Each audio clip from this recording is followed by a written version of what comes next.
The latest on the Korean Peninsula. South Korean President Moon Jae-in set to meet with President Trump in Washington today, ahead of President Trump's planned summit with North Korean leader Kim Jong-un in Singapore on June 12th. There is uncertainty that the meeting will actually happen now, but North Korea is still destroying a nuclear test site in full view of journalists from across the globe. Fox News' Martha McCallum got Vice President Pence's take on North Korea.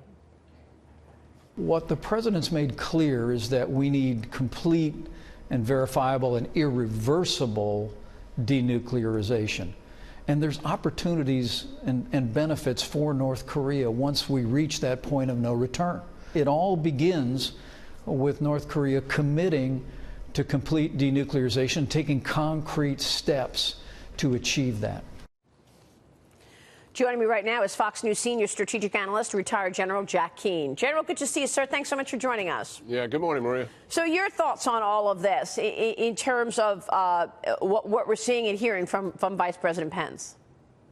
Well, certainly what's taking place here with President Moon's visit is they gotta check notes here and see, one, they've got a common strategy with the U.S. going into their summit talks with Kim Jong-un, assuming that will take place. And also, I think they, with both their advisors in the room, they want to try to understand what has happened recently here.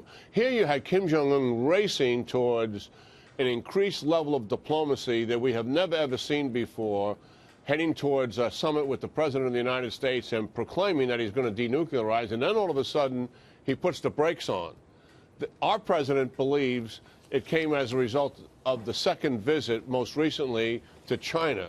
I know he's talking to Prime Minister Abe in Japan, who he has a very close relationship, and I was there with them a couple of weeks ago, and they have concerns about the South Koreans being too much in the orbit of China and being careful with them. And I'm sure that President Trump is fully briefed on all of that. So I think it's making certain here South Korea and U.S. have a common position. They're seeing the landscape as it pertains to North Korea and China the same so that we can move forward. Yeah, because, I mean, even getting Kim Jong-un to the table was a surprise to so many people. Do you think part of it was that he was afraid that the U.S. was getting stronger in terms of its relationship with South Korea, with China, with Japan, all of the neighbors to North Korea? Well, I think fundamentally two things really happened. That's part of it, but it's the major issue is clearly the maximum pressure that has an economic impact on the regime, and also the credibility of President Trump putting the military option back on the table. And Kim Jong-un has got to realize what President Trump is really saying. Simplistically, he's saying, listen, give me your nuclear weapons, and if you choose not to, I'm going to come take them. And that is the thought that they have planted in Kim Jong-un's mind, and I think it has much to do with the sense of urgency he has been displaying. We got to find out now if he actually has changed his intent, and he's going back to the old playbook that North Korea has always had in the past, and that's the concern certainly that the administration has had. The good news is North Korea's diplomats are working with us in making progress towards the summit. They haven't shut any of that off. Yeah. How much of, we've been talking about China much of the morning this morning, General. How much do you see a quid pro quo going on, if you will? Because now the U.S. is talking to China about coming out with a deal around ZTE, and it feels like the U.S. is on the losing end of another deal here with China, because while China may be buying more stuff from the United States, we have yet to fix the issue of China stealing IP, intellectual property here in the U.S., as well as forcing U.S. companies to hand over their technology to the Chinese companies, their counterparts. I mean, the Chinese won't even admit that they steal IP. So how much of this is, doing a deal on trade if China comes across and helps with North Korea on June 12th? Maybe the U.S. gets tougher with regard to those issues after June 12th. Well, I'm going to take the page out of Secretary Mnuchin's comments when he said, look, this is the beginning of a process here, and don't hold us to these numbers that are flying around in the media. And he said everything is still on the table in terms of the trade deficit, the technology transfer, and the stealing of intellectual property. And certainly ZTE while the president issued a tweet that looked like we had immediately folded, that was pretty much corrected and said he's thrown that into the enforcer, the Secretary of Commerce, to kind of work that out. So I cannot imagine, Maria, that we would walk away from sanctions on ZTE, given the national security implications that has. That would be stunning. I think so, too. So that's why I'm sort of waiting until I see what happens with North Korea. Maybe that's one of the issues here, and that's the reason we're not appearing more tough, or tougher, rather, on ZTE. But there's more to talk about on that story. I got to get your take on Iran.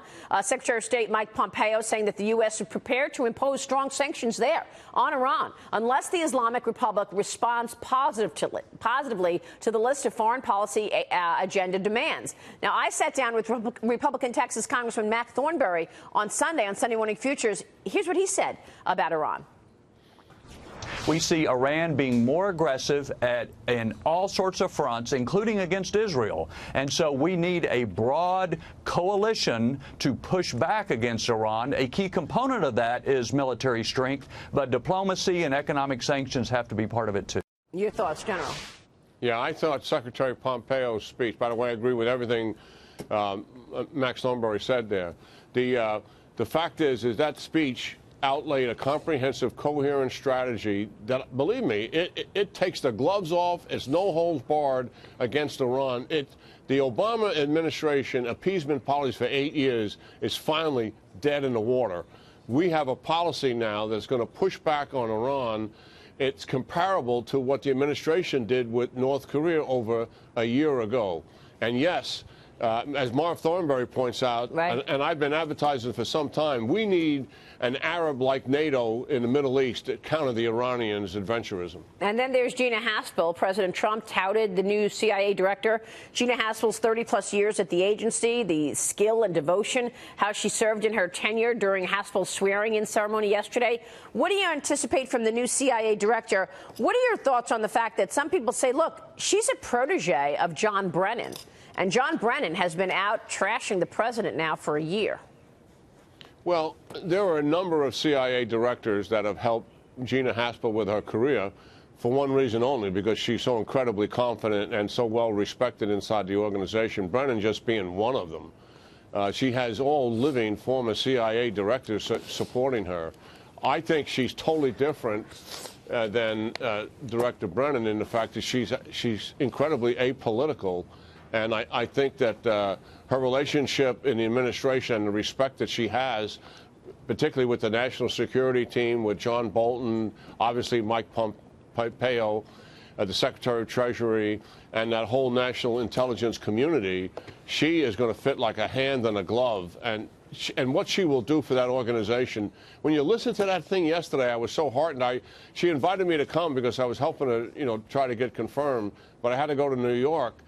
But I was listening to the rank and file cheering the president's remarks and her remarks. I've never, ever heard that at a swearing-in my life.